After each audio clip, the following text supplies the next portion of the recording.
Well, I think there's three big challenges really. The first one, of course, is the fall in demand. I mean, that's really important for all airlines around the world. So both passenger and cargo, steep decline in demand, and as a result, the collapse in prices. I mean, that's the number one big issue for airlines, I think. Another really important one is the fuel price. Fuel price is a huge part of airline total costs, and fuel prices were very high last year, but then demand was high, and demand fell, and fuel prices fell. But sadly now, demand is down, but the fuel prices are going back up again.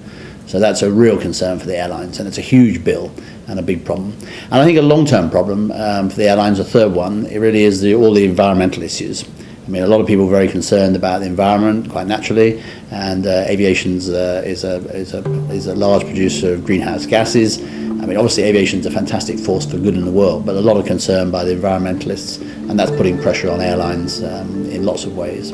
Government legislation, increased taxes, people want to offset their carbon footprint, things like that, and that has big implications for the industry.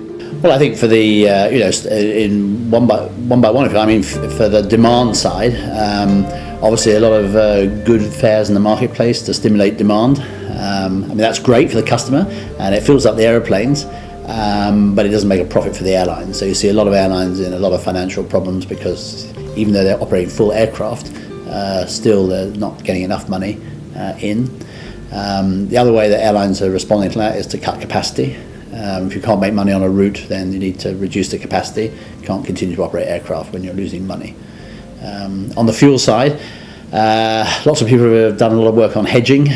Sometimes satisfactory, sometimes not satisfactory. Fuel price is a difficult input. The other way in which people are responding is by putting fuel surcharges on, but they never cover the full cost of the fuel. So the airlines have to find ways to be more efficient and so on.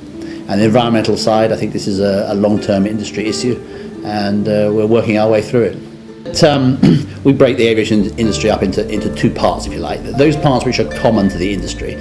So checking people in is a pretty standard process. I mean, it can be done with better or less good customer service, but the process of checking someone in is a pretty standard process. And so those bits can be common services and shared services. That's not a problem. When it comes to the value-adding pieces, then generally speaking, the industry doesn't go for common services. So I think the important thing is it a differentiator or not? If it's a differentiator, then you should do your own. If it's a common core element, then it's fine to have shared services. 2010 is only a few months away, so I think the answer is it'll be very similar to now. There's a lot of questions about is this downturn cyclical or structural? It's too early to tell. In my personal opinion, it's both.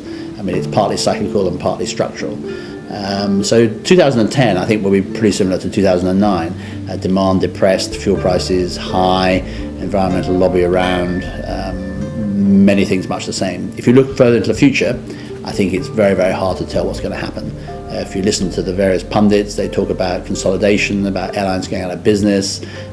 They talk about demand returning. They talk about the low-cost carriers having a fantastic time, and the full-service carriers suffering. And nobody really knows what's going to happen in the future. And I think one thing about this downturn has been the inability to forecast the future. Much more uncertainty than ever before.